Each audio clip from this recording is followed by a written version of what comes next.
rallies calling for gun reform held around the world yesterday, supporting a student-led movement in the U.S. in the wake of the Florida high school shooting.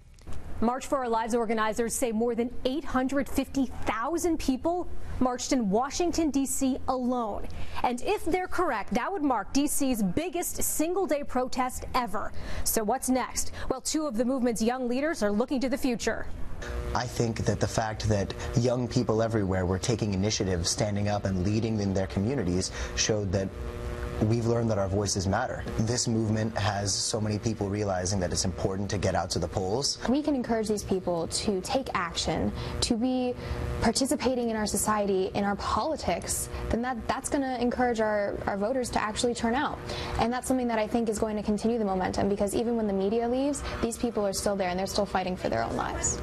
Young speakers in D.C. repeated that call to go out and vote again and again. Register, educate, vote. These young people seem quite motivated. Longtime gun control advocate astronaut Mark Kelly, whose wife was hurt in a shooting in 2011, predicts this won't be the last we'll hear from these teens. They have been dealt a incredibly difficult set of circumstances, have been put in a horrible position. I mean, to be in a school and have somebody show up and shoot at them, kill their friends and teachers, and they want to see change. So that's why I think this could be different. Some advice for student activists coming from Republican governor and Trump critic John Kasich. It's a massive effort here, and it reminds me of some of the protests that have changed the people in office, but they got to keep it up. If they don't keep it up, those that want no change will just sit on their hands. Sta a voi non restare zitti.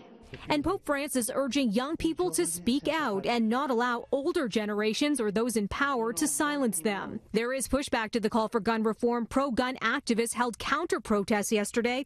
March for Our Rights rallies held in places like D.C., Utah, and Montana. And the National Rifle Association challenging the gun reform movement, with NRA TV hosts referencing a recent school shooting in Maryland that saw an armed officer confront the shooter.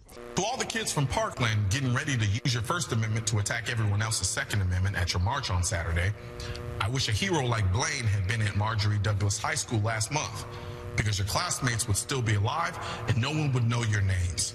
On Fox News this morning, a Parkland student who survived the Valentine's Day shooting reacting. What about the implication when he says nobody would know your name, that this is an ego trip? You'll notice they can't attack our argument. So they're attacking us personally. The fact that they're saying that all we want out of this is for people to know our names, they have no idea how much each of us would give for it to be February 13th again.